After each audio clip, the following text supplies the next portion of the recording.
Bom dia para todos vocês. Estou gravando a aula já. É um prazer estar com vocês aqui. Nossa penúltima aula, né, do livro. É a última aula do livro, mas ela está dividida em duas partes. Então, é a nossa penúltima aula. Eu dividi a aula da seguinte maneira. Deixa eu dar uma olhada. Eu vou olhando aqui o WhatsApp aqui, porque tá tranquilo. Que às vezes o pessoal não consegue entrar, manda mensagem, mas acho que está tranquilo, né? No comecinho ainda tinha mais dificuldade, nós estávamos aprendendo a mexer com o Zoom ainda, mas agora o pessoal já está acostumado.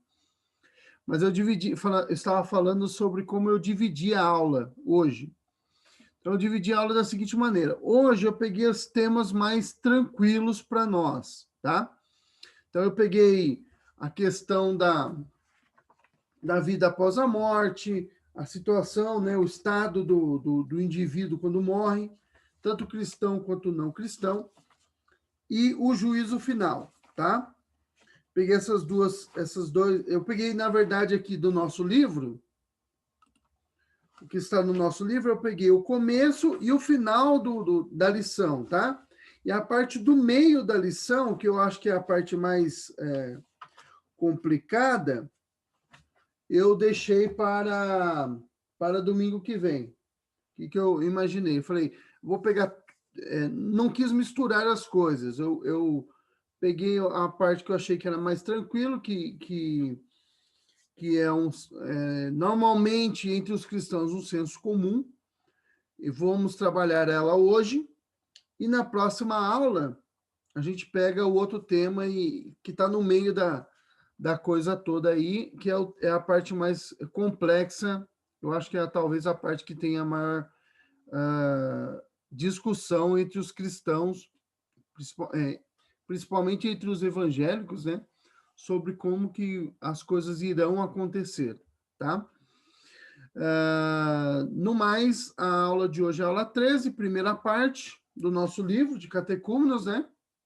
Nosso livro aqui, o reverendo Adão Carlos do Nascimento é o autor, e os professores somos eu e o Tarcísio, tá? José Tarcísio Maciel e eu, Diogo Henrique de Sá, tá bom?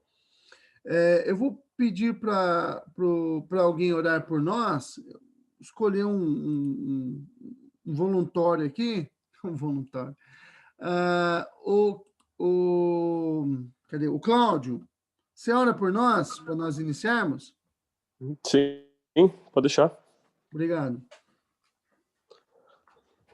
Nosso Deus, obrigado por mais um domingo de estarmos aqui, aprendendo um pouco mais das tuas palavras, um pouco mais dos seus ensinamentos. Que o Senhor abençoe a todas as famílias aqui representadas.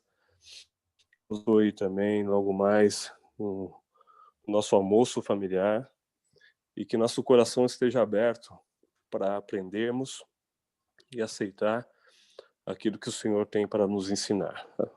Seja iluminando a vida aí dos nossos dirigentes, do pastor, do Diogo, do Tarcísio, que possamos sempre ter aí este compartilhamento de informações, da tua palavra, que tanto nos alenta, nos consola e nos ajuda no dia a dia. Seja com todos nós. Obrigado mais uma vez por todas as bênçãos e pelo que o Senhor fez, faz e fará por nós.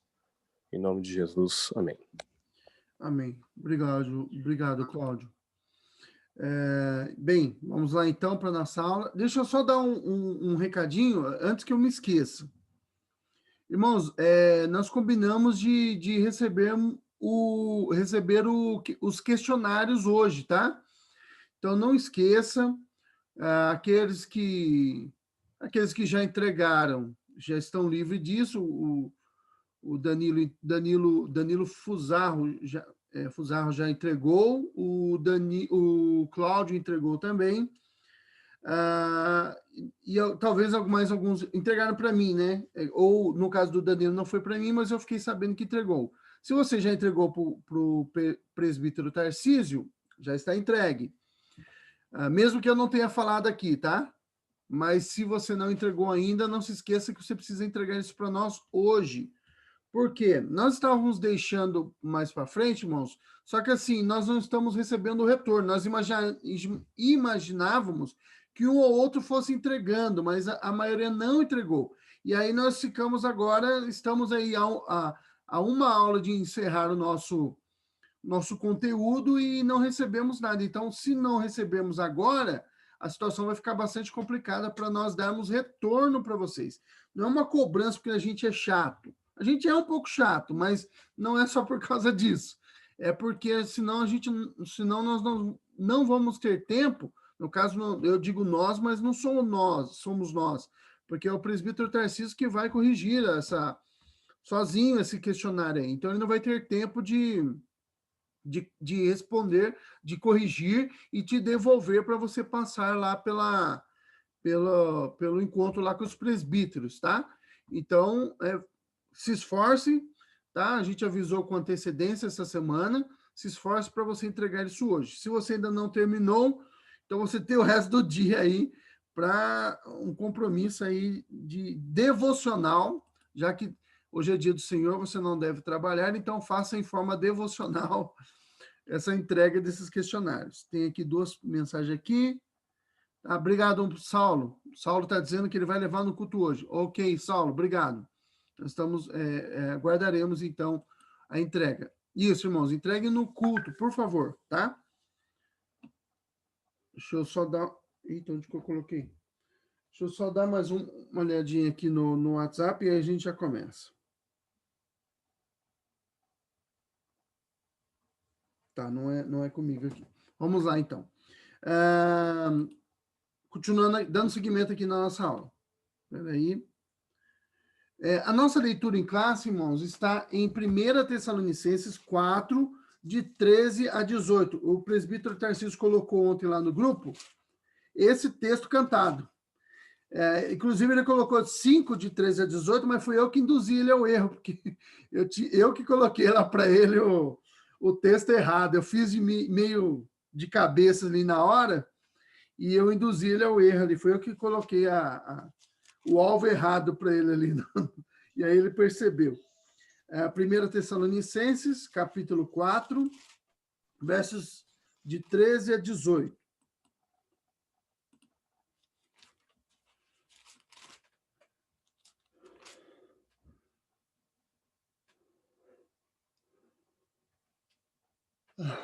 Passou. Aí, passou.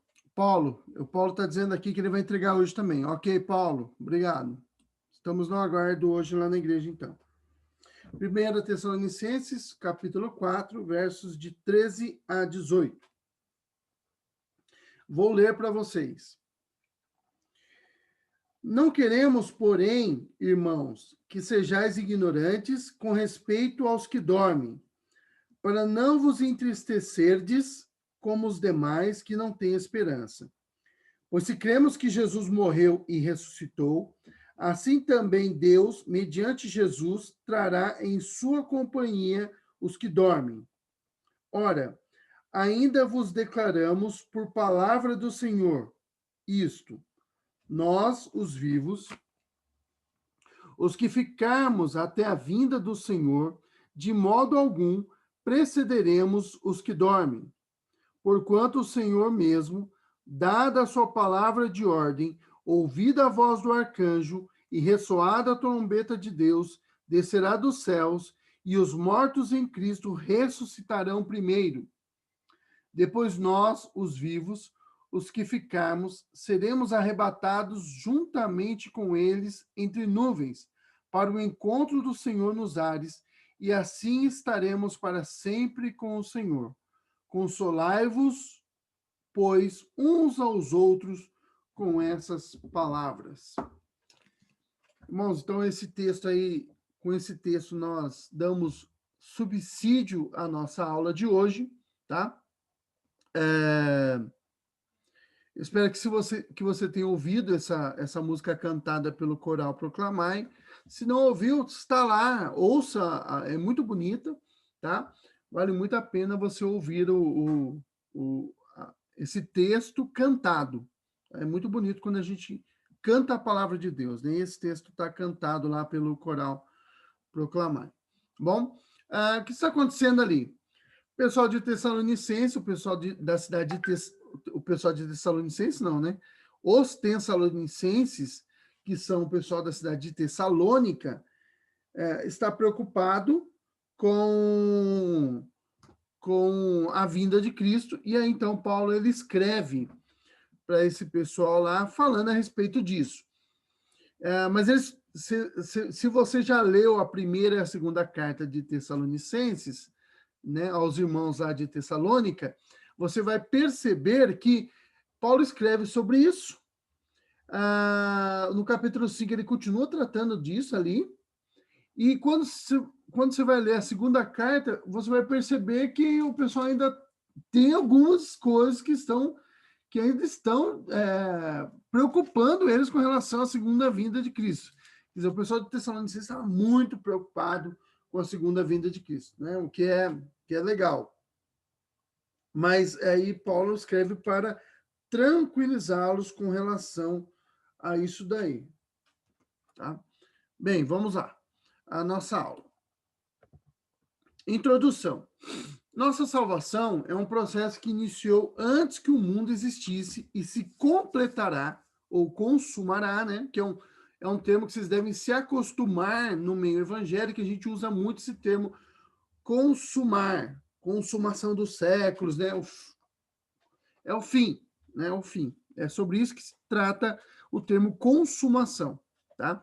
Então, a nossa salvação começou antes da fundação do mundo e vai terminar com o fim do mundo. Então, assim sendo, ele é um processo que vai de eternidade até a eternidade. Vamos ver aqui sobre isso, Efésios 1, de 4 a 5, que fala sobre a nossa salvação começar antes do mundo existir. Eu vou ler para vocês aqui, ó, Efésios 1, versos 4 e 5, diz assim, ó: assim como nos escolheu nele antes da fundação do mundo. Está vendo? Então, o processo de salvação começa antes da fundação do mundo. Para sermos santos e irrepreensíveis perante ele e em amor. Nos predestinou para ele, para a adoção de filhos, por meio de Jesus Cristo, segundo o beneplácito da sua vontade. Então, salvação começa antes da fundação do mundo. E 2 Pedro fala quando ela termina, tá? Então, vamos ao texto bíblico. 2 Pedro, capítulo 3, verso 3, eu vou ler para vocês. 2 Pedro 3, 3. Tendo em conta, antes de tudo, que os últimos dias virão escarnecedores com seus escárnios, andando segundo suas próprias paixões. A gente poderia até... desculpa, pessoal, eu li o 3.3, é 3.13. Desculpa. Vamos para o 3.13. Nós, porém, segundo a sua promessa, esperamos novos céus e nova terra, nos quais habita a justiça.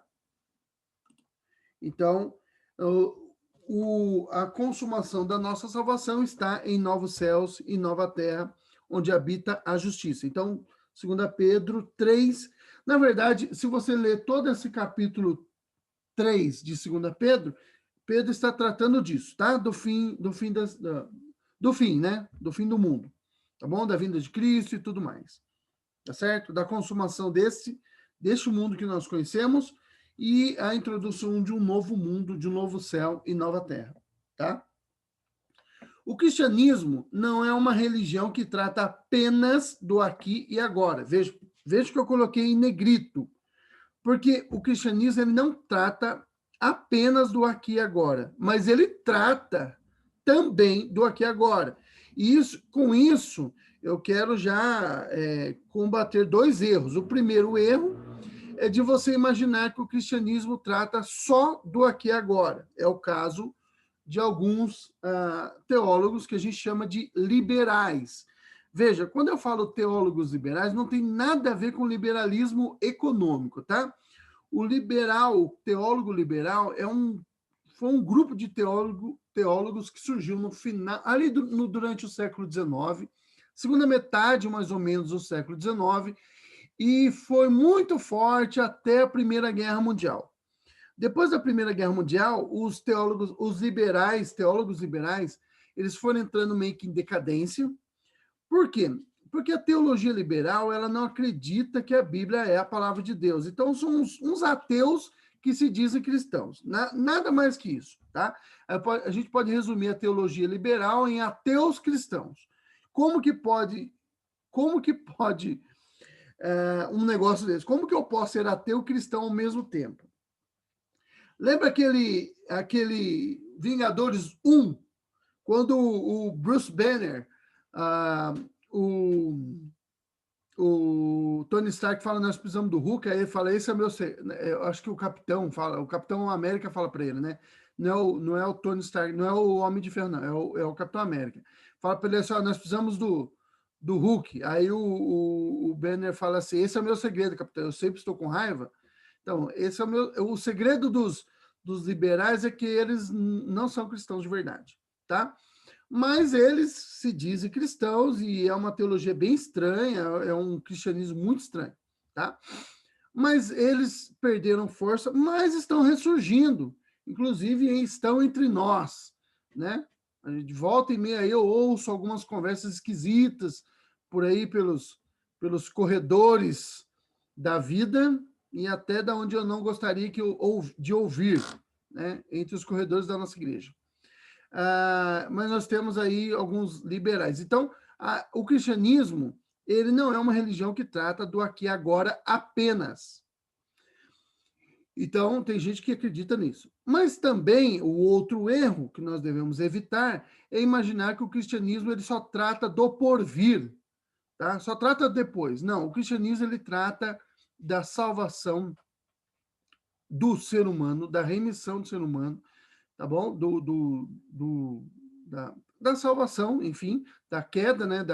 Tem os grandes temas da Bíblia, que a gente chama de mitos, os grandes temas da Bíblia, né? A criação, queda, redenção e consumação, tá bom? Esses são os 4 grandes temas. Tá? Criação, queda, redenção e consumação. Então, o cristianismo ele trata desses 4 temas aí.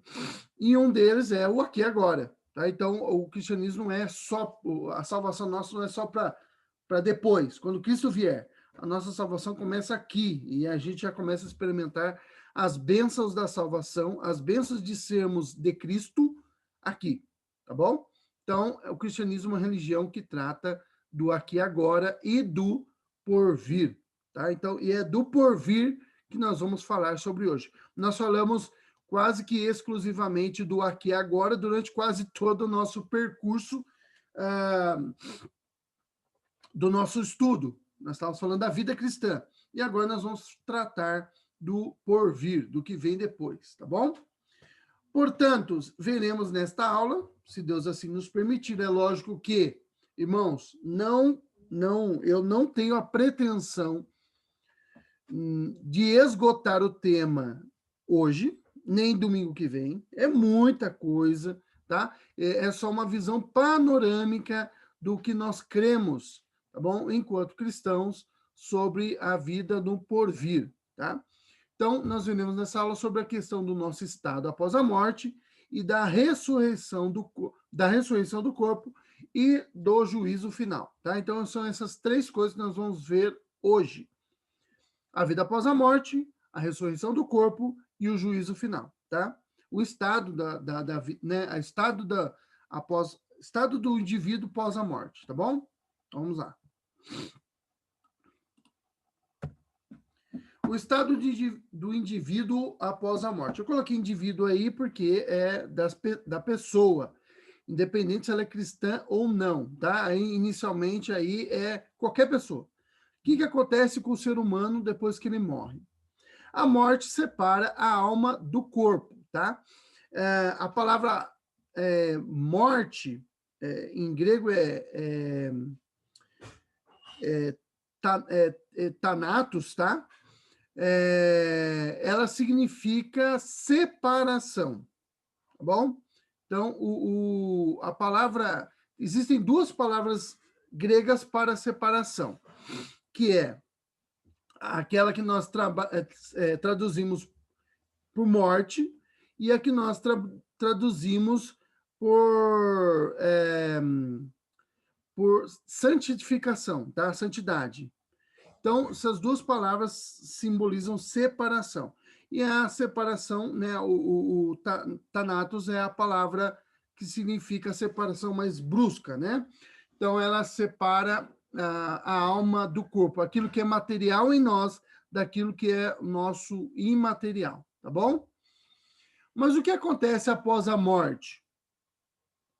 E que erros devem ser evitados quando se estuda essa doutrina? Quando eu responder a primeira pergunta, eu já vou responder a segunda, tá? O que acontece após a morte, eu já vou responder alguns erros que nós devemos evitar quando nós analisamos essa questão da morte, tá bom? Vamos lá. Como sempre, como sempre não, mas na maioria das vezes eu fiz isso, né? Eu vou colocar para vocês aqui o que a nossa confissão de fé diz sobre esse assunto, tá? É o capítulo 32 da confissão de fé, que trata do estado do homem depois da morte e da ressurreição dos mortos, tá bom? Esse capítulo é dividido em 3 incisos ou 3 pontos, enfim, 3 caput, depende da forma que você quer falar aí, tá? Se você for estudante de direito e tal. Mas aí são 3 pontos aí do capítulo 32. Olha, eu vou ler para vocês, tá? Não vou explicar muito, porque eu vou explicar durante a lição. Os corpos dos homens, depois da morte, convertem-se em pó. Então, está falando aqui do corpo se deteriora, tá? E vem a corrupção. Mas as suas almas, que nem morrem nem dormem, olhem, preste atenção nessa parte em parênteses aí, tá? A alma nem morre e nem dorme. E aí já está falando de 2 erros que devem ser evitados aí a respeito da alma, tá bom? Do indivíduo após a morte. Eu não vou comentar, só estou enfatizando, porque eu vou comentar daqui a pouquinho. Tendo uma substância imortal, está falando da alma, tá? A alma é imortal. Voltam imediatamente para Deus que as deu. As almas dos justos, sendo então aperfeiçoadas na santidade, são recebidas no mais alto dos céus, onde vem a face, vem de enxergar, né? A face de Deus em luz e glória, esperando a plena redenção dos seus corpos. E as almas dos ímpios são lançadas no inferno. São lançadas no inferno, né? Onde ficarão em tormentos e em trevas espessas, reservadas para o juízo do grande dia final. Além desses 2 lugares destinados a almas separadas de seus respectivos corpos, as escrituras não reconhecem nenhum outro lugar.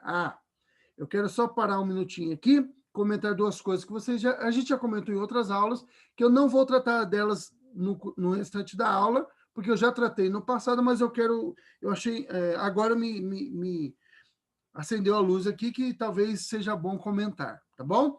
Então, aqui, ó.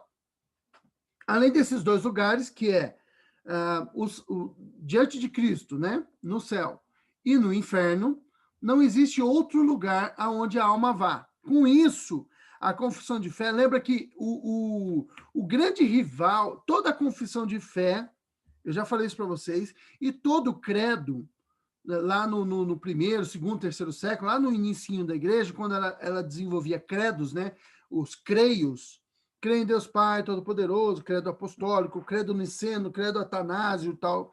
Eu até, na época que nós tratamos desses credos, eu mandei eles para vocês, isso sei lá, abril, talvez. Eu disse para vocês que sempre o credo ou a confissão, ela tem em vista um erro teológico. E qual erro teológico, qual o inimigo aí teológico que a confissão de fé de Westminster está combatendo? O catolicismo, tá bom? Então, ao dizer aqui, ó, além desses 2 lugares, inferno e céu, não existe outros lugares aonde a nossa alma vai, né, o perdido vai para o inferno, o salvo vai para o céu. Do que outros lugares ele está se referindo aí? Embora ele não fale explicitamente. Ele está se referindo do limbo e do purgatório, tá? Então, esses dois lugares, tanto o limbo, que a Igreja Católica acredita, quanto o purgatório, que a Igreja Católica também acredita, esses dois lugares não existem, tá bom? Então, é isso que ele está dizendo aqui, ó. Além desses dois lugares, destinados às almas separadas de seus respectivos corpos, as Escrituras, a Bíblia, não reconhece nenhum outro lugar. Então, a Bíblia não reconhece nem o purgatório, nem o limbo, tá bom? Qualquer outro lugar, além desses, né?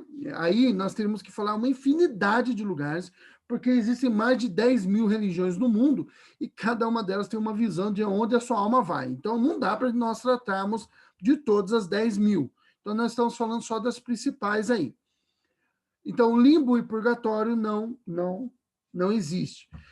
Nós poderíamos aqui também, já que é um termo, não era, talvez, com certeza, né? Talvez não, com certeza, não era aquilo que estava na mente dos irmãos ali de Westminster, no século XVII, mas também nós podemos acrescentar aqui, não existe ressurreição, tem, tá? Não existe reencarnação, tá bom? Então, a reencarnação não existe. Então, isso não, a Bíblia não reconhece a reencarnação, a Bíblia não reconhece. A maioria das religiões são reencarnacionistas, né? Acreditam em reencarnação de diferentes modos, mas ela não crê, a Bíblia não reconhece reencarnação, purgatório, limbo, tá? E outras coisas que você possa imaginar aí, tá bom? Não vai para outro mundo, como, por exemplo, os mormons creem, tá bom? Que você vai quando você termina aqui a sua vida aqui neste mundo, você vai ser um Deus em outro mundo. Olha que coisa bem doida. Os mormons acreditam nisso, tá bom? E eles acreditam, inclusive, que o nosso Deus um dia já foi um homem que ele transcendeu e ele agora é o Deus do nosso mundo. Aí, quando a gente transcende, a gente vai ser...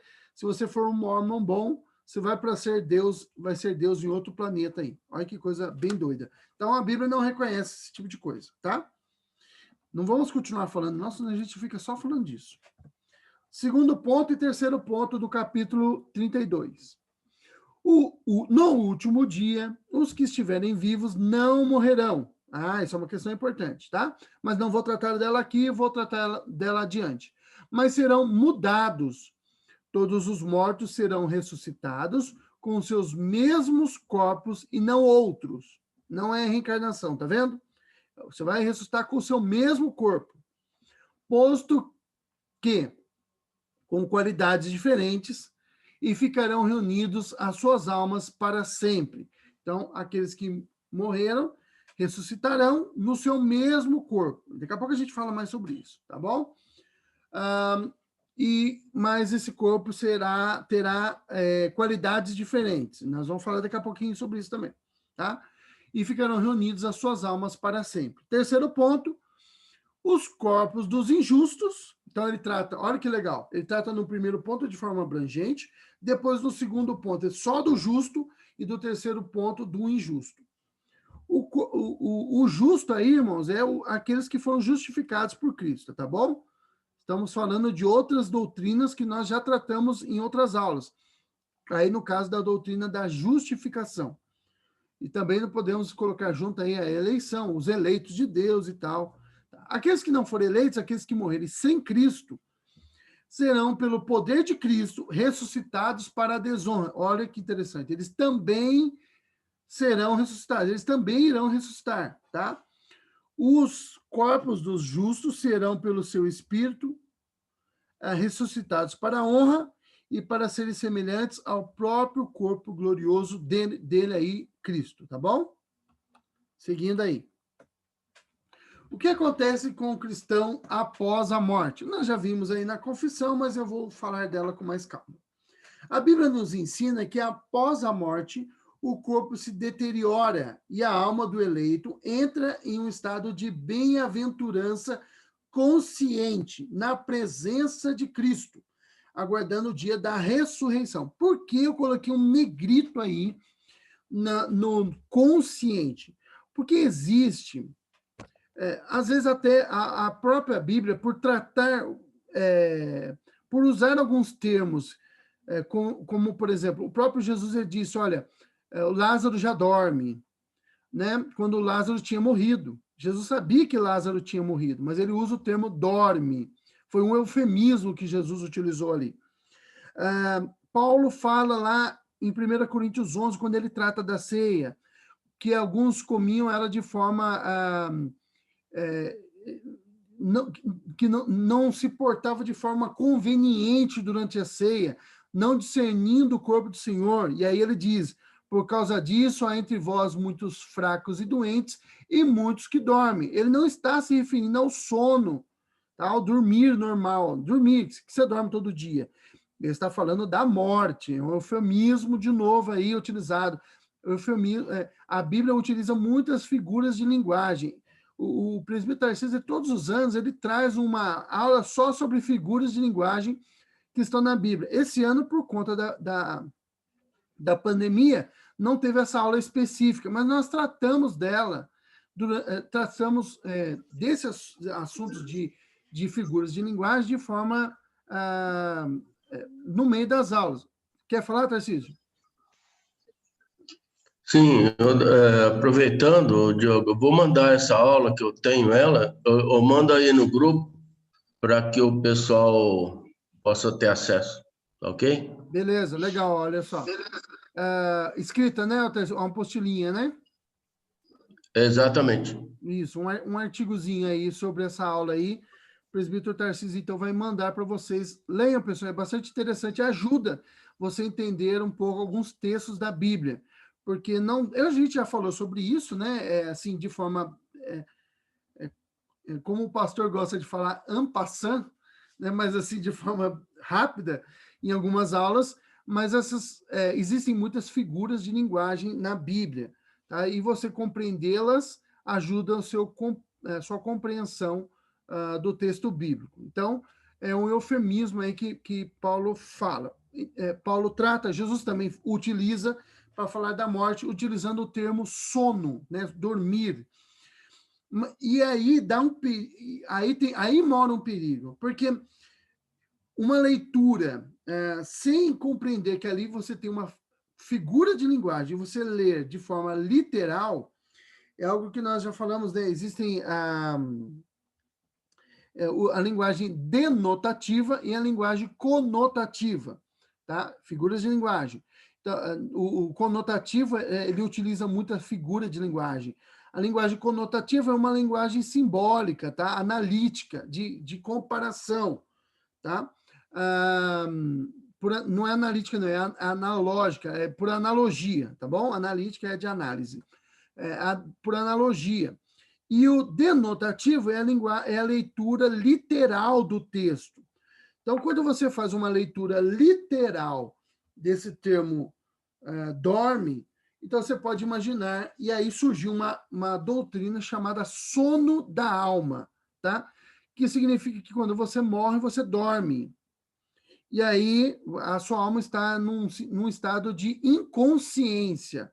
Mas não é isso que a Bíblia ensina. A Bíblia ensina que a alma está consciente, tá bom? Em algum lugar, ou com Deus no céu, ou no inferno. E aí, vai com calma que eu já vou tratar dessa questão do inferno já já, tá bom? Vamos devagarzinho, porque existe uma dupla compreensão do que seria o inferno e eu vou tratar disso daqui a pouquinho, tá bom? Então, quando o cristão ele morre, o seu corpo, né, ele vai entrar em decomposição e a sua alma vai para a presença de Deus, onde ele estará consciente diante de Deus. E aí eu vou ler 3 textos para vocês. Lucas 23, 42 e 43, que é o texto que fala opa, Lucas 22, 42 e 43.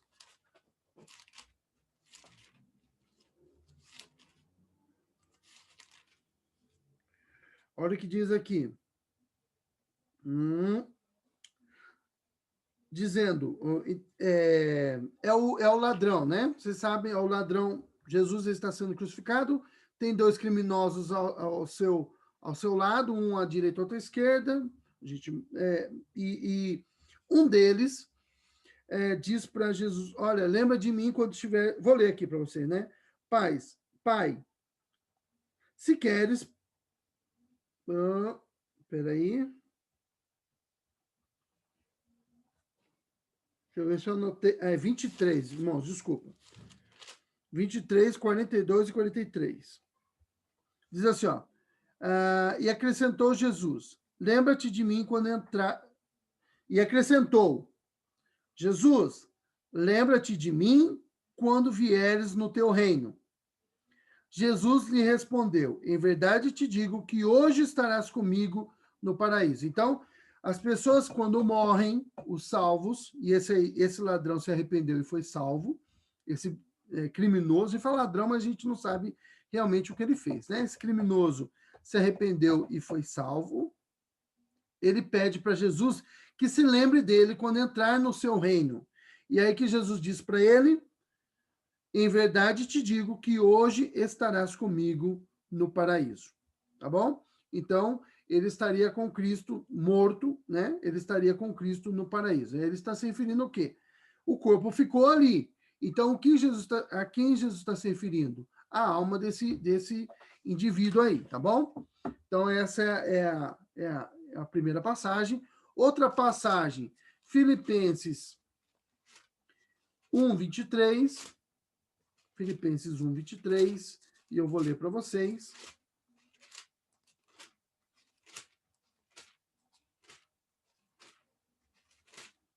Filipenses 1:23, que diz assim, a passagem de Filipenses 1:23. Ora, Paulo, no versículo 21, ele diz assim, ó, portanto, porquanto para mim viver é Cristo, morrer é lucro. Versículo 22, entretanto, se o viver na carne traz fruto para o meu trabalho, já não sei o que hei de escolher. Ora, de um lado estou constrangido, tendo o desejo de partir e estar com Cristo, o que é incomparavelmente melhor. E o versículo 24, mas por vossa causa é mais necessário permanecer na carne. Tá? E aí o versículo 25 ele fala assim, olha, eu acho que eu não vou morrer agora, porque para o bem de vocês, eu vou ter que permanecer aqui. Então, mas olha o que Paulo diz no versículo 23. Eu estou deixa eu ver. Diogo, consciente na presença de Cristo, aguardando a ressurreição, significa renascer em matéria? Paulo, não entendi. Saulo, não entendi sua pergunta, cara. Se você puder refazer a pergunta de forma um pouco diferente, eu não entendi. Ou se você quiser abrir o microfone e perguntar, acho que talvez eu consiga entender melhor o que você está perguntando. Você diz que o corpo ele se deteriora, eu falo da matéria. Isso. E a alma, ela entra em estado de bem-aventurança, consciente na presença de Cristo, aguardando o dia da ressurreição.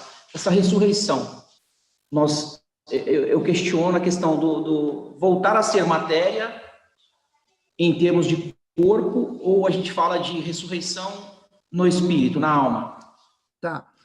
Saulo, obrigado, agora eu entendi sua pergunta. Eu vou tratar da ressurreição daqui a pouquinho. Você aguarda uns 5 minutos aí? Ou 10, ou 20, mas daqui a pouco a gente chega lá? Porque aí eu já respondo tranquilo, quando eu for falar só da ressurreição. E aí, se a dúvida persistir, aí você me pergunta de novo ou reformula a pergunta, tá bom? Pode ser? Certo. Porque agora eu não estou tratando da ressurreição, eu estou tratando assim, ó, eu vou dar um exemplo, talvez fique claro. Morri agora. Tive um infarto, morri, e o que acontece? Minha alma separou do corpo, minha parte material separou da minha parte imaterial. Né? Eu sou um ser só, né, que tem composto de uma parte material, uma parte imaterial, mas compõe um ser só. Mas agora, durante a morte, houve a separação daquilo que é naturalmente inseparável, que é o meu corpo da minha alma. Tá? Morri. O meu corpo vai ficar aqui, vocês vão no meu velório, talvez seja lá na igreja, porque eu não sei, depois que eu morri, só Deus sabe o que vai acontecer comigo e minha família que vai decidir, né? Vai ter o velório, vocês vão ficar ali, espero que vocês chorem, ou vão dar risada das coisas engraçadas que eu falei, né? É o que acontece normalmente em velório. Mas aí vai chegar uma hora que vão enterrar o meu corpo. Ali, enquanto eu estou no velório, já está começando um processo de deteriorização, mas ele ainda está lento, né? Está começando. Mas uma hora vai ter que enterrar, porque a coisa vai começar se não for enterrado logo, as coisas vão começar a aparecer, né? A deteriorização. E meu corpo vai ficar ali deteriorando, vai apodrecer e o tempo vai passar. Tá, mas eu morri. Meu corpo vai acontecer isso com o meu corpo e a minha alma, ela vai para a presença de Deus. E ali eu estarei com Cristo, na presença de Deus, no céu, tá? No céu, com Cristo, aguardando a ressurreição, tá bom? E eu estou ali consciente, eu sei o que está acontecendo ali, eu não sei o que está acontecendo aqui na Terra. Eu não me comunico com mortos, eu não vou aparecer aqui, por mais que não é o caso da minha família, que a minha família é uma família cristã, mas digamos que deu a louca lá num desespero muito doido da Priscila, se eu tentar ir numa sessão aí de mesa branca, tentar puxar meu espírito, invocá-lo, ele não vai aparecer, tá? Vai vir lá um espírito estranho, um demônio, vai aparecer lá, vai falar com a minha voz, vai escrever com a minha letra, vai falar de coisas que só eu e minha esposa sabíamos, porque ele está ao nosso derredor, vendo as coisas que nós fazemos, ele sabe do que nós fazemos, e aí ele vai contar coisas que só eu e a Priscila sabíamos, e aí ela vai falar, realmente é o Diogo que está ali, e não é o Diogo que está ali, eu estou lá com Cristo, não sei do que está acontecendo aqui na Terra, mas estou lá com ele, gozando da presença dele. O que Paulo fala é infinitamente melhor. Então é isso que está acontecendo com a minha alma lá, mas o meu corpo está aqui estragando, tá bom? E eu estou lá, com Cristo e de boa, entendeu? Muito feliz com o resultado do que me aconteceu, tá bom? Então até aí, tranquilo, Saulo? Até esse momento, tranquilo? Ainda não falei de ressurreição, tá? Mas como está minha alma agora, neste momento, você está tranquilo? Ou não? Até aqui tranquilo. Até aqui tranquilo. Até aqui tranquilo, beleza. Então, ainda não falamos de ressurreição, só estou falando de que meu corpo está aqui no mundo, enfim, está se deteriorando, enfim, pode ser que meu corpo seja queimado, vire cinzas, eu espero que não façam isso, mas, sei lá, pode acontecer um monte de coisa. Digamos que não é o caso da minha família, que não vai pedir a cremação do meu corpo, mas digamos que eu peguei uma doença muito perigosa e é melhor queimar o meu corpo, porque ficar aqui pode contaminar o solo. Vão queimar o meu corpo, não tem problema. Vai sumir os elementos dos átomos do meu corpo, vão desaparecer, né? Visivelmente vão desaparecer, mas não tem problema. A minha alma está lá com Cristo e não está nem aí preocupada com o meu corpo, tá bom? Mas daqui a pouquinho nós vamos continuar falando disso. A minha alma está com Cristo, porque eu fui salvo, tá bom? E aí eu vou ler o próximo texto aqui de Apocalipse 6:10, que diz o seguinte, eu vou ler o 9 só para vocês entenderem o contexto ali. É o contexto da abertura dos selos, tá? Quando ele abriu o quinto selo, vi debaixo do altar as almas daqueles que tinham sido mortos por causa da palavra de Deus e por causa do testemunho que sustentavam, e clamavam em grande voz, dizendo: até quando, ó soberano Senhor, santo e verdadeiro, não julgas nem vingas o nosso sangue dos que habitam sobre a terra?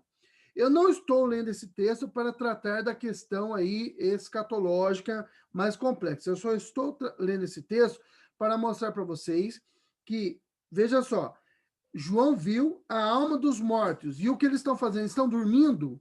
Não. Eles estão orando. Eles estão orando a Deus ali, na presença, estão falando com Deus, conversando com Deus, ali dizendo: até quando, ó santo, soberano Senhor, santo e verdadeiro, não julgas nem vingas o sangue. Então, eles estão conscientes, eles estão na presença de Cristo, embaixo do altar, tá? Do altar, ó. Embaixo do trono, e eles estão orando, ou seja, todos esses textos, eles falam o seguinte: quando nós morremos, a nossa alma vai para a presença de Cristo, o ladrão na cruz, ele estaria com Cristo naquele mesmo dia. Paulo, ele diz, eu gostaria de morrer porque eu estarei com Cristo. Então, ele não fala, eu espero morrer porque daqui, sei lá, na ressurreição eu estarei com Cristo. Não, eu estarei com Cristo agora, tá? E aí, como estaremos agora na presença de Cristo? Conscientes, ao ponto de que estaremos, inclusive, orando, inclusive conversando com Deus, clamando a Deus ali, tá? É uma oração um pouco diferente da oração que fazemos hoje em dia, porque a gente ora e nós cremos que Deus está nos ouvindo, mas nós não estamos vendo Deus fisicamente, né? Nós não estamos vendo Jesus aqui. Se eu orar aqui agora, neste momento, Jesus não vai estar aqui de forma que eu possa vê-lo. Ele está aqui comigo, porque ele disse que estaria, de forma espiritual, através do Espírito Santo, mas eu não o enxergo, tá? Mas ali eu estarei vendo Deus, e eu vendo Cristo, e eu estarei falando com ele, orando no sentido de conversar com ele, tá bom? De forma consciente. Então, esses três textos aí, falando da nossa situação, da situação da nossa alma imediatamente após a nossa morte, tá bom? E até aguardando a ressurreição, tá certo? Vamos lá, seguir aqui. Tá tranquilo até aqui, por enquanto? Sim?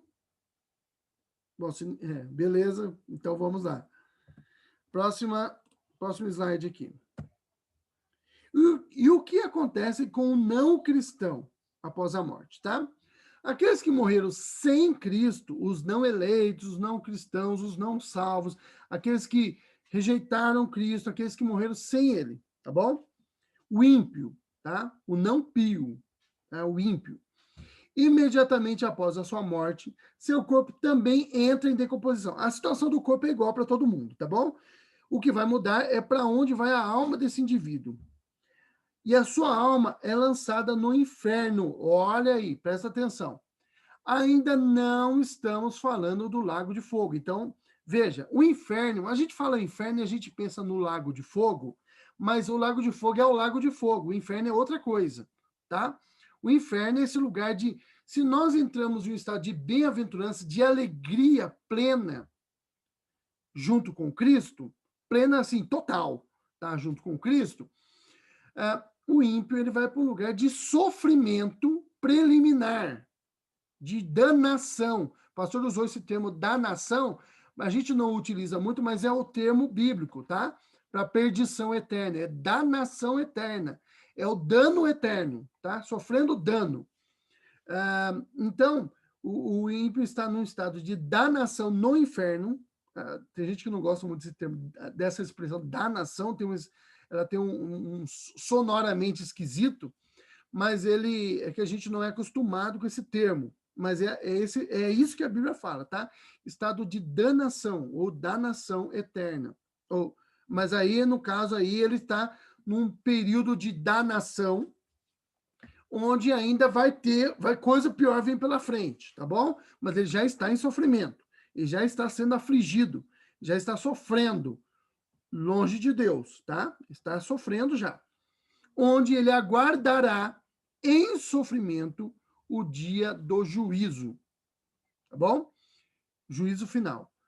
Então, quando o ímpio morre, o corpo entra em decomposição, como o corpo do justo. Até aí não tem diferença nenhuma.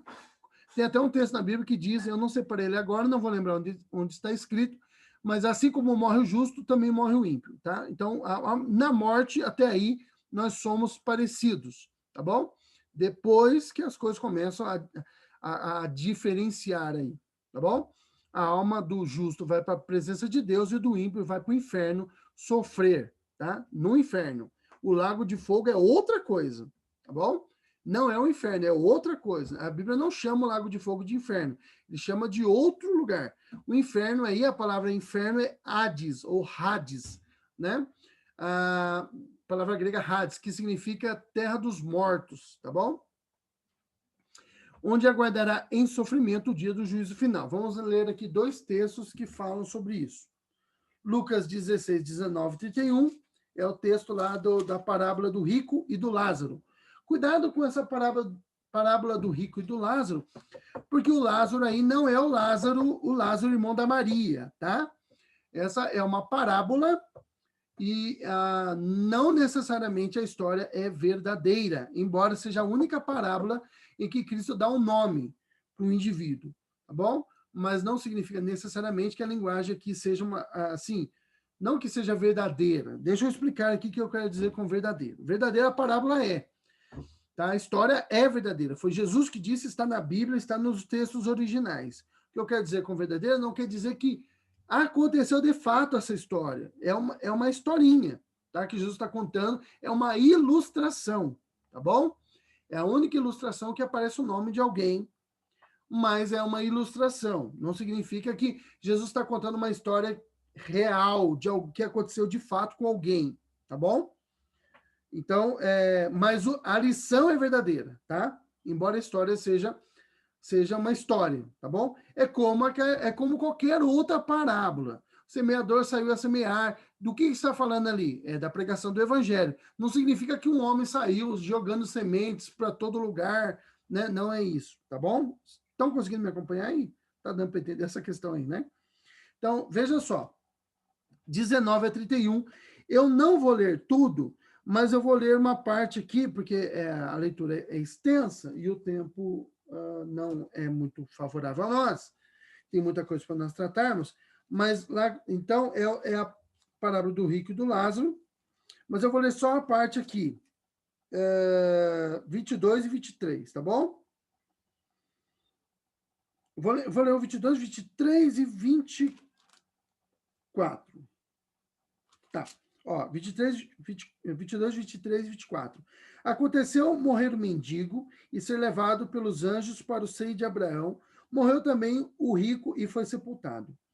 No inferno, estando em tormentos, levantou seus olhos e viu ao longe Abraão e Lázaro no seu seio. Então, chamando, disse: Pai Abraão, tem misericórdia de mim e manda Lázaro que molhe em água a ponta dos dedos e me refresque a língua, porque estou sendo atormentado nessa chama.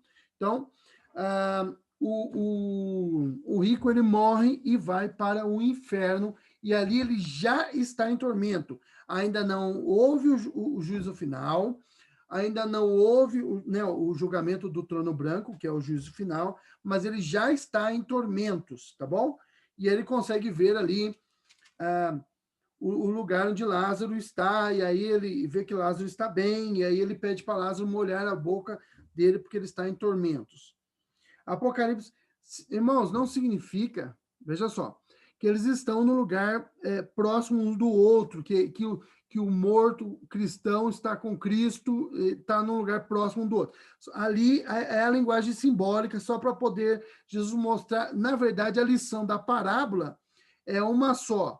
Se você não se arrepender ouvindo a palavra de Deus, você não vai se arrepender com visão de milagres, tá?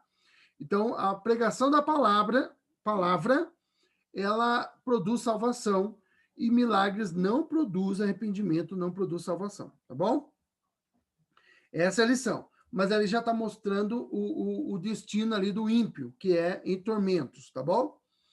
Apocalipse 20, de 13 a 15, também nos fala a respeito disso. Apocalipse 20, 13 a 15. Deu mar os mortos que neles estavam, a morte e o além entregaram, esse além aqui, tá? Entregaram os mortos que neles haviam e foram julgados um por um segundo as suas obras. Então a morte e o inferno, esse além aqui, ele é o inferno, tá? Inclusive no versículo 14 ele já é traduzido na nossa Bíblia por inferno. Então a morte e o inferno foram lançados para dentro do lago de fogo. Esta é a segunda morte. Veja, então aqueles que estavam no inferno, eles vêm para a presença de Deus para o julgamento. Isso aí, esse versículo 13, 14 e 15, são os momentos antecedentes ao julgamento do trono branco, tá bom? Do juízo final, tá? Que está sendo tratado aí no capítulo 20. Então, a pessoa já está em tormento no inferno, e aí o inferno entrega esses mortos para serem julgados no juízo final, para depois serem lançados no lago de fogo e enxofre. Tá vendo aí a diferença entre o inferno e o lago de fogo e enxofre? Então, e também já duas coisas aí que já nos mostram. Existe uma diferença entre o inferno e o lago de fogo e enxofre, tá?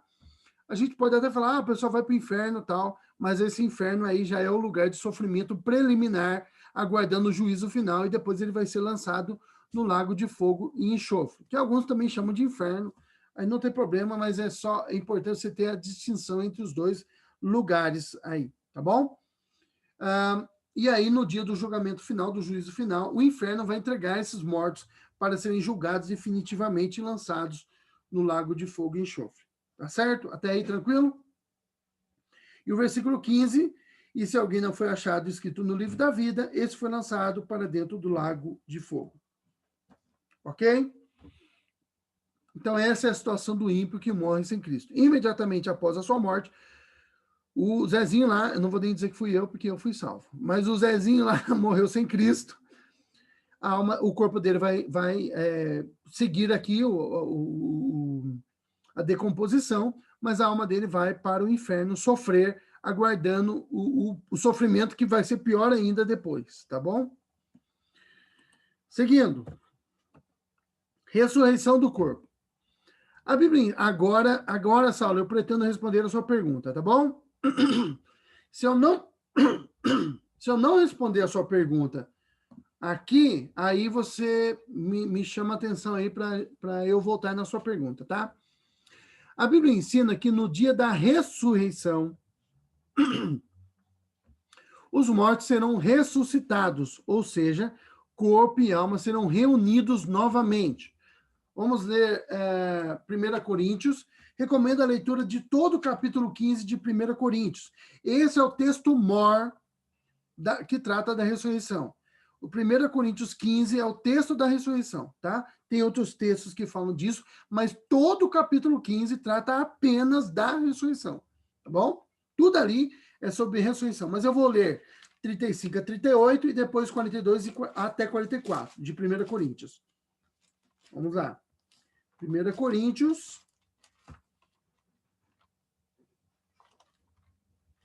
capítulo 15, de 35 a 38.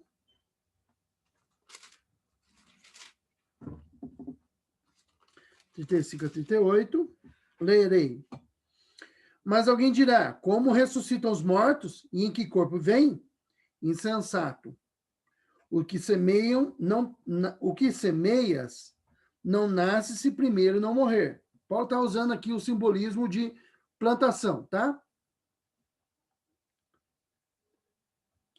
Se primeiro não morrer. E quando semeias, não semeias o corpo que há de ser, mas o simples grão, como de trigo ou de qualquer outra semente. Mas Deus lhe dá corpo como lhe aprouver dar, e a cada uma das sementes a seu corpo apropriado. Até o 38, né? O que Paulo está dizendo aqui, irmão? Quando você planta uma semente de laranja, ali você não está plantando a árvore, você está plantando a semente. O corpo da árvore é diferente do corpo da semente. Você consegue ver isso, né? A semente ela é diferente de uma árvore, não é? A semente de laranja é diferente da laranjeira. Mas tudo o que vai se tornar a laranjeira está ali em embrião, tá bom? E aí, à medida que aquela semente for germinando e crescendo e tudo mais, ela vai tornando o corpo que Deus lhe preparou para que ela tivesse. O que Paulo está dizendo? O nosso corpo aqui, o nosso corpo presente, ele morre. Mas quando ele ressuscitar, ele vai receber um novo corpo, tá? Mas é este corpo aqui que vai ressuscitar. Então, deixa eu falar com calma. Deixa eu ler o 42 a 44, depois eu falo com calma isso para vocês. Então, agora, versículo 42 até 44. Pois assim também é a ressurreição dos mortos. Semeia-se corpo na corrupção, ressuscita na incorrupção. Semeia-se desonra, ressuscita em glória. Semeia-se em fraqueza, ressuscita em poder. Semeia-se corpo natural, ressuscita corpo espiritual. Se há corpo natural, há também corpo espiritual. E aí a gente poderia até acrescentar 1 Tessalonicenses, que nós lemos, né? 4. 1 Tessalonicenses 4, que está ligado aqui. Eu vou ler para vocês aqui só. Não vou ler todo, que nós já lemos, tá?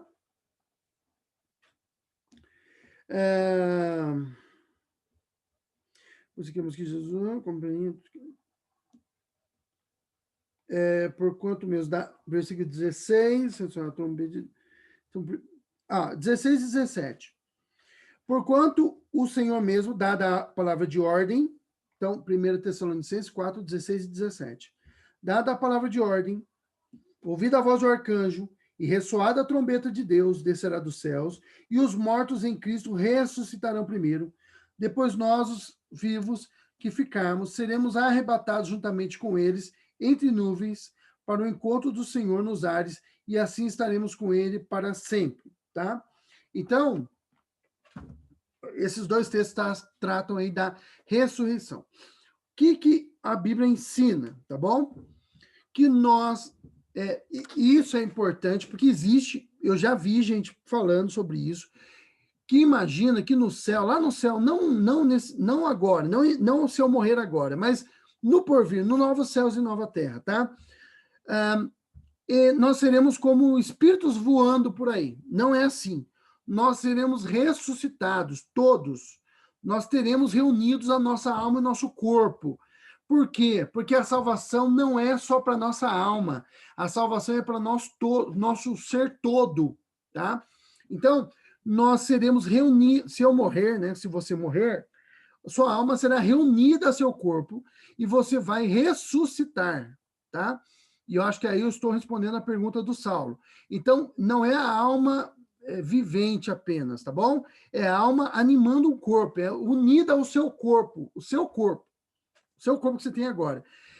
O que a Bíblia ensina é que nós ressuscitaremos e imediatamente após, se tivermos mortos, né? Se você não tiver morto, aí é outro ponto aqui que nós vamos ver daqui a pouquinho. Você vai ressuscitar. E imediatamente após ressuscitar, você vai ter o corpo transformado à imagem do corpo de Cristo. E aí é o corpo glorificado que Paulo trata. Mas é o seu corpo glorificado, tá bom? Como que esse corpo glorificado vai ser? Igual ao de Cristo. Como que o corpo de Cristo glorificado é, irmãos? Não sei. Aí nós não sabemos. É um corpo glorificado, majestoso, maravilhoso. Como que ele é? Ele brilha. Irmãos, não sei, a gente não sabe como que é. É um corpo, é o nosso corpo glorificado. Você vai ser velho, você vai ser novo, você vai ser criança, você não sei, irmão, nós não sabemos, tá? É um corpo diferente, é esse corpo diferente. Ele brilha no escuro, não sei nem se vai ter escuro, entendeu? Então, ele não sei como é que é, tá? Nós não sabemos, a Bíblia não é clara, é um corpo majestoso. Irmãos, tem coisa que é tão grande que a gente não consegue entender, por isso que Deus não disse para nós. Mas o importante nós temos em mente aqui é o quê? Não é só a nossa alma. Nossa alma vai voltar aqui, vai ser unida ao nosso corpo, e aí nós seremos ressuscitados. Já estamos ressuscitados, né? Aí nós seremos glorificados. Mas se o seu corpo foi destruído, foi queimado, foi jogado no mar e se perdeu e tal. Irmãos, eu quero dizer uma coisa para você, Deus sabe onde o seu corpo está. Ele sabe onde estão as moléculas, os átomos do seu corpo, ele sabe onde está. E ele é poderoso para reunir tudo isso. Por quê? Porque o primeiro Adão foi criado, irmãos, do átomo da terra, do pó. Tá? Então, é assim, ele sabe onde está, e fica tranquilo, que ele vai... Ah, mas e se doar o meu coração? Fica tranquilo, ele vai te dar um coração novo, tá bom? Mas e o meu pulmão? Fica tranquilo, ele vai te dar um pulmão. O que foi? Não fique preocupado. Eu não vou doar o meu corpo, meus órgãos, porque depois, como é que vai ser? Fique tranquilos.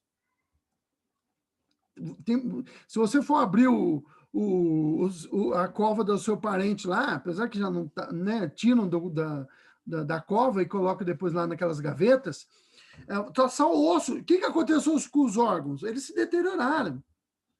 O pessoal tá rindo aí do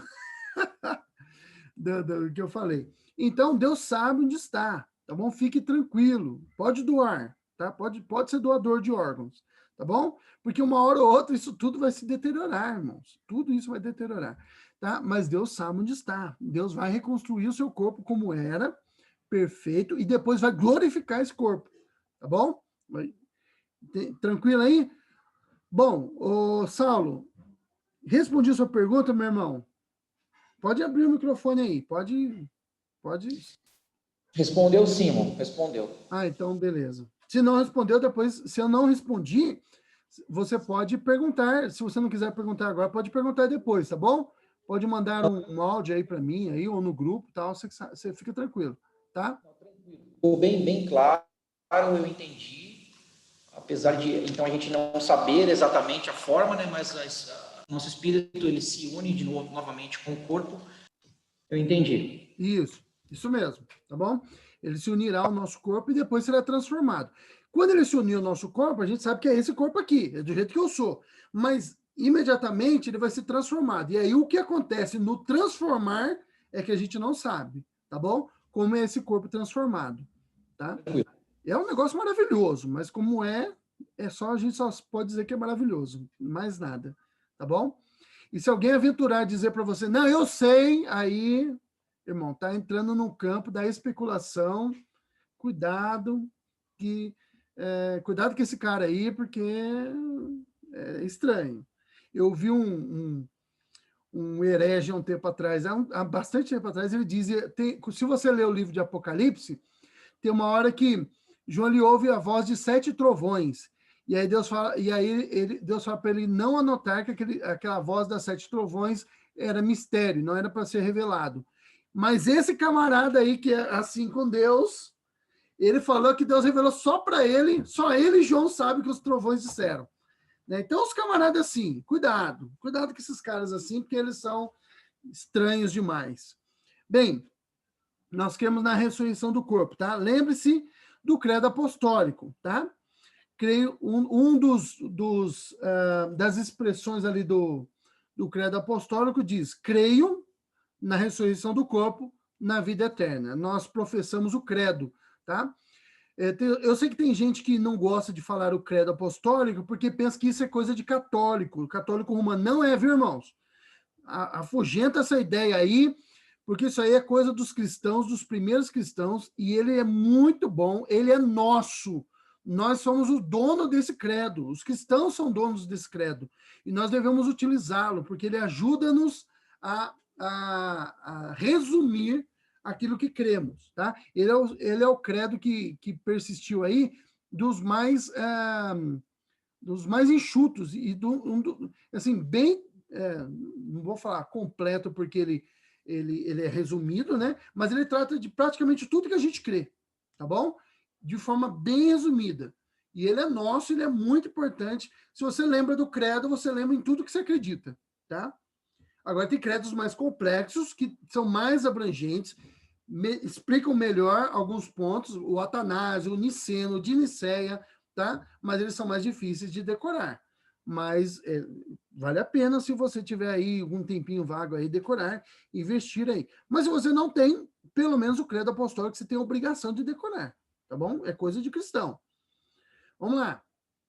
Então, o credo apostólico nos ajuda nisso. Creio na ressurreição do corpo, na vida eterna. Amém. E aí ele termina com amém. Assim seja, tá? Tanto aqueles que morrem com Cristo, quanto aqueles que morrem sem Cristo ressuscitarão, tá? Nós vemos lá em Apocalipse. Todo mundo vai ressuscitar um dia, tá bom? E os mortos que morreram sem Cristo, eles serão lançados com corpo e alma no lago de fogo e enxofre, tá? Por enquanto a alma deles está sofrendo no inferno, enquanto a alma dos justos está se alegrando com Cristo. No dia da ressurreição, todos ressuscitarão e todos de corpo e alma estarão diante de Cristo no tribunal, no juízo final, tá? Uns para benefício eterno, outros para condenação eterna. E aqueles que forem condenados eternamente serão lançados, corpo e alma, no lago de fogo e enxofre, tá? No lago de fogo. Enxofre é por minha conta. O lago de fogo aí, tá bom? O texto que nós vemos ali é fogo. Tem uma outra passagem que diz enxofre, tá bom?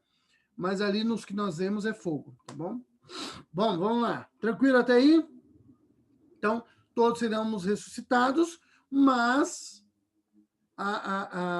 o destino final é diferente para esses dois grupos. Um vai para a bem-aventurança eterna e o outro vai para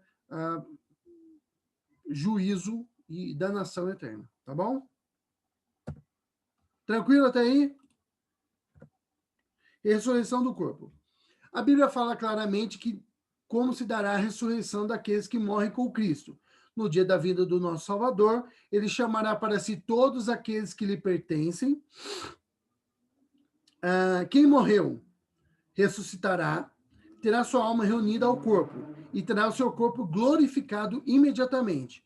E aqueles que estiverem vivos, irmãos, quem estiver vivo não vai morrer, tá? Digamos que Cristo vem agora, todos nós aqui que estamos aqui estamos vivos. Nós não vamos morrer. Os mortos ressuscitarão, e aí eles terão o corpo. Assim que eles ressuscitarem, a primeira etapa é que esses mortos, que já estão com Cristo, a alma vai, ou o espírito, tanto faz, tá? Vai voltar para o corpo e vai ressuscitar. E aí, depois que todos estivermos reunidos, a coisa vai ser rápida, mas todos reunidos ali, nossos corpos, tanto de vivos que estão vivos, quanto de vivos que acabaram de ser ressuscitados, todos juntos, não mortos e não ressuscitados porque não morreram, e ressuscitados porque acabaram de ser ressuscitados, todos nós teremos o corpo transformado e iremos para a presença de Cristo. Veja, Paulo, quando ele trata disso, ele fala assim, para que eles, sem nós, não sejam glorificados. Olha que coisa interessante. Eles não serão glorificados sem nós. Seremos todos glorificados juntos, tá? E aí, os que não morreram, Jesus veio agora. Nós não morremos, nós não morreremos. Não vamos precisar morrer para ressuscitar. Nós seremos só transformados e subiremos juntos seremos reunidos a Cristo nos ares, tá bom? Tranquilo até aí? Então, quem não morreu não precisa morrer, tá? Ele só será glorificado junto com aqueles que acabaram de ressuscitar. Esses dois grupos, agora eu não estou falando de perdido, tá? Ressuscitados e não ressuscitados. Ressuscitados e não ressuscitados porque não tinham morrido, tá? Vou dizer assim, ressuscitados e vivos, mas todo mundo vivo, mas ressuscitado e vivo. Todos seremos transformados e estaremos juntos, subiremos para junto de Cristo. Esses dois grupos, ressuscitados e aqueles que não haviam morrido, serão arrebatados para o Senhor nos ares, tá? O texto está aí, 1 Tessalonicenses 4, 13 e 17, já lemos aí bastante vezes, não vou ler de novo. O juízo final. Nós temos 7 minutos e eu tento falar do juízo final. Deus já determinou, Confissão de Fé, capítulo 33, tá? Em seguida, a ressurreição do corpo é o capítulo do juízo final. Deus já determinou um dia em que, segundo a justiça, há de julgar o mundo por meio de Jesus Cristo. Irmãos, hoje Jesus Cristo é o advogado, mas um dia ele será juiz, tá bom? Juiz, é ele que julgará, é Jesus que julgará, tá bom? As nações, com vara de ferro. É lógico que Jesus julgando, Deus está julgando junto com ele, o Pai está julgando junto com ele. Nesse dia, não somente serão julgados os anjos apóstatas, os demônios, né, que nós chamamos de demônios, mas também todas as pessoas que tiverem vivido sobre a terra. Todos eles comparecerão ante o tribunal de Cristo, a fim de darem conta dos seus pensamentos, palavras e obras, né? As 3 formas que você pode pecar. E receberão o galardão segundo o que tiverem feito, o bom ou mal, estando no corpo. O galardão é recompensa, tá? Nem sempre o galardão é bom.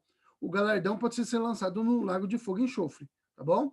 É a recompensa do ímpio. Ó, cuidado. O salvo não vai para o inferno, não vai para o lago de fogo e enxofre, tá? O galardão é a recompensa que é dada para todos, tá bom? Os que forem salvos terão um bom galardão, os que forem perdidos terão um mau galardão. Eu não vou tratar da questão do galardão bom com ninguém, tá bom? eu não vou tratar dessa questão nas nossas aulas. Existe uma compreensão, só que ela é muito complexa, muito difícil de você compreender isso daí, mas existe uma ideia de que entre os bons há uma teologia. Eu não quero entrar nela, porque se eu soltar essa lebre aqui, eu vou levar semanas tratando dela, e eu não tenho semanas para tratar com vocês disso, mas assim, dentro daqueles salvos que receberão um bom galardão, existem galardões melhores e galardões não tão bons, tá? Essa é a visão de galardão que os cristãos têm, tá bom? Agora, como que se dará essa escolha do galardão? Irmãos, eu não vou entrar, essa é a parte que eu não quero entrar, tá bom? Porque demora muito para explicar como alguns vão receber um galardão melhor do que outros, tá? Mas a ideia é que existe um bom galardão, uma boa recompensa, que é estar com Cristo para sempre em novos céus e nova terra, e existe uma recompensa ruim. Você vai ser recompensado por aquilo que você fez. Tá? Os que morreram sem Cristo, os ímpios, para o lago de fogo. Essa é a recompensa deles. E os que morreram com Cristo, a recompensa deles é estar com Cristo para sempre. Tá bom? Una isso que eu acabei de falar com tudo que nós falamos nas outras 12 lições, vocês vão ter uma visão um pouco melhor disso tudo, ok? Segundo ponto aí do capítulo 33. O fim que Deus tem em vista, determinando esse dia, o dia do juízo final, é manifestar a sua glória, a glória da sua misericórdia na salvação dos eleitos e a glória da sua justiça na condenação dos réprobos. Veja que Deus é glorificado tanto ao salvar os eleitos, quanto na condenação do ímpio, tá? Dos não eleitos. Tanto um grupo quanto o outro, ao receber o seu veredito final ali, Deus será glorificado. A glória de Deus em primeiro lugar, tá? Os justos irão para a vida eterna e receberão aquela plenitude de gozo e alegria procedente da presença do Senhor, mas os ímpios que não conhecem a Deus, nem obedecem ao Evangelho de Jesus Cristo, serão lançados nos eternos tormentos e punidos com a destruição eterna proveniente da presença do Senhor e da glória do seu poder. Irmãos, veja só, a destruição eterna não significa uma doutrina equivocada defendida pelos adventistas do sétimo dia. Os adventistas são bem hereges, viu, irmãos? Cuidado que o adventismo é uma heresia, é uma seita, tá bom? Eles defendem que existirá aniquilação da alma. E a Bíblia não ensina a aniquilação da alma. Ela ensina tormento eterno. Isso que é o que a confissão de fé chama de destruição eterna. Ou seja, é a punição eterna. É sofrer eternamente. Tá bom? A aniquilação é muito bom para esse povo.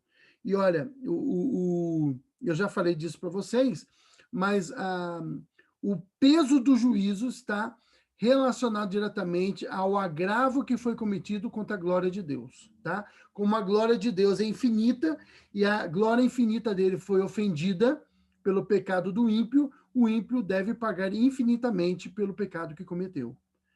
Pregação de Jonathan Edwards, Pecadores na mão de um Deus irado, do século XVIII, muito interessante. A editora PES tem esse livreto, eu tenho o livreto aqui, a pregação escrita, mas você encontra na internet de graça, porque já tem 300 anos essa pregação e ela já entrou em domínio público, 300 anos, mas ele fala disso, ele fala que depois de milhões e milhões e milhões e milhões de anos passados no inferno, não haverá menos tempo para passar lá do que havia quando eles começaram, porque a eternidade significa isso, tá bom?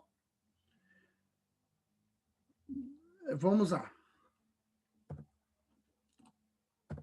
Terceiro ponto, vamos, assim como, eu acho que são só 3 pontos. Assim como Cristo, para afastar os homens do pecado e para a maior consolação dos justos nas suas adversidades, quer que estejamos firmemente convencidos de que haverá um dia de juízo, assim também quer que esse dia não seja conhecido dos homens. Então, ninguém sabe que dia vai acontecer isso, tá?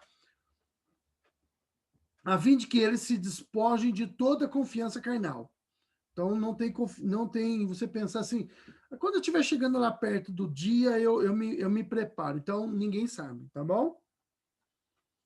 Sejam sempre vigilantes. Então, nós devemos viver todos os dias como se fosse o último, porque nós não sabemos o dia do juízo final, nós não sabemos o dia da ressurreição, o dia da vinda de Cristo, né, do arrebatamento, da parousia, como é em grego, né, tá? Parousia, nós não sabemos o dia do arrebatamento, como nós não sabemos o dia da nossa morte.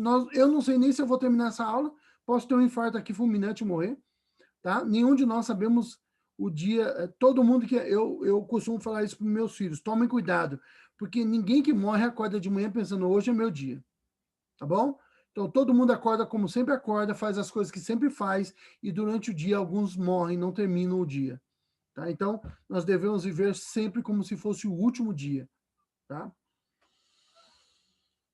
Estejamos prontos para dizer, Maranata, né? Ora vem, Senhor Jesus. Vem logo, Senhor Jesus. Amém. Olha que coisa. E esse é o último. Assim a gente termina a leitura da Confissão de Fé. Deus, juízo final e o destino eterno. Deus julgará em um dia, por ele determinado, todos os homens. Todos comparecerão diante dele. O relato bíblico sobre esse dia está entre os mais aterradores que encontramos nas Escrituras. Irmãos, esse é o relato mais chocante que nós temos sobre algo que acontecerá na Bíblia. A Bíblia fala assim, ó, e viu-se, João fala, capítulo 20, versículo de 11 a 15, e viu-se um trono branco. O trono é branco, irmãos, não tem uma mácula de injustiça, não tem uma sujeirinha. Ele é totalmente santo, santo, santo, santo.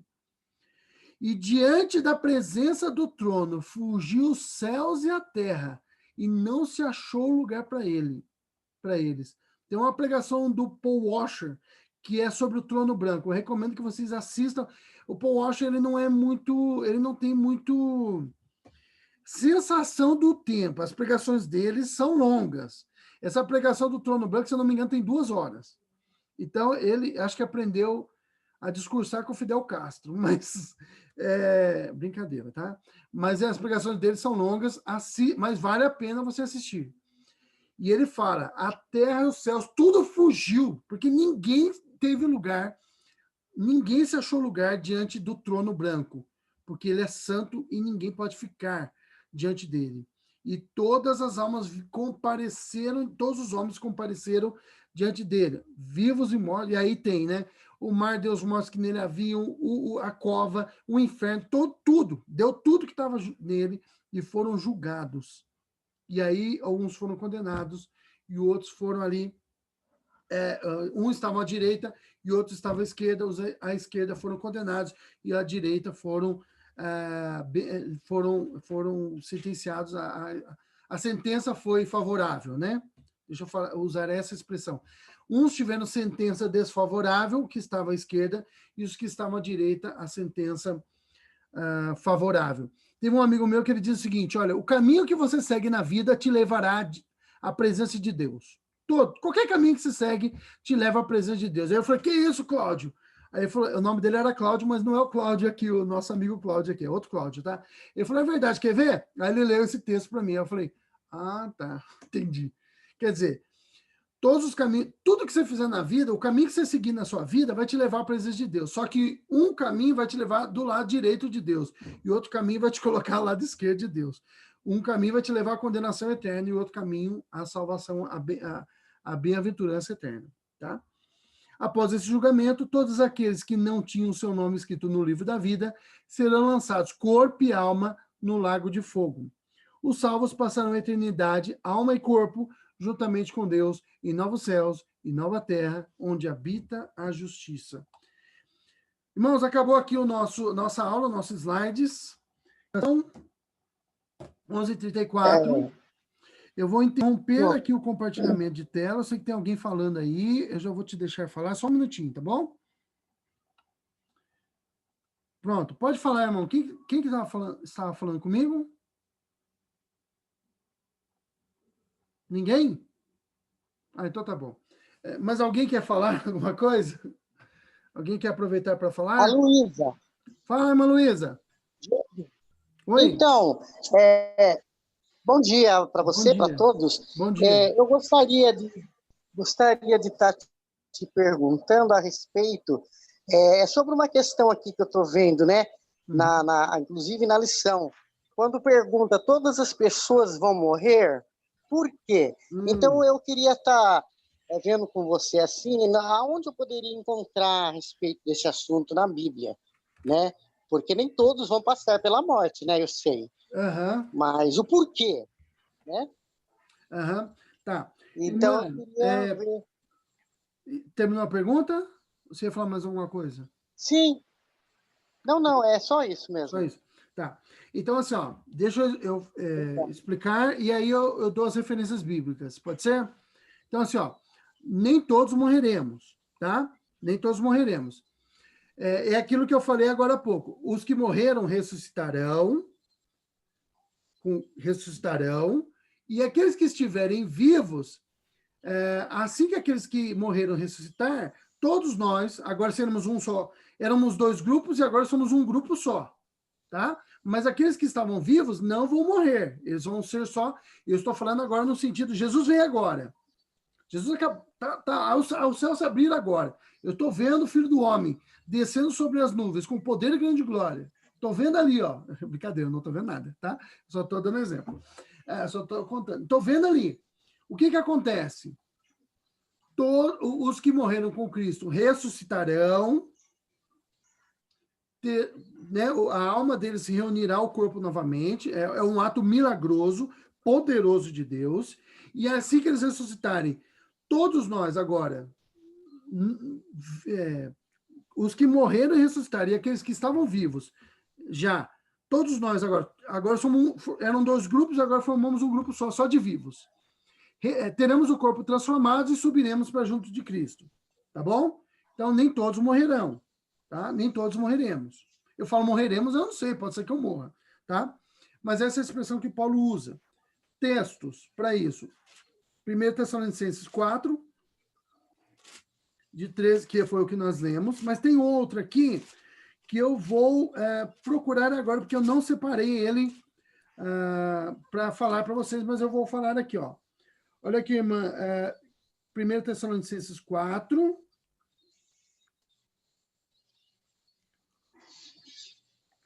ó, versículo 16 e 17. Portanto, eu vou ler, tá?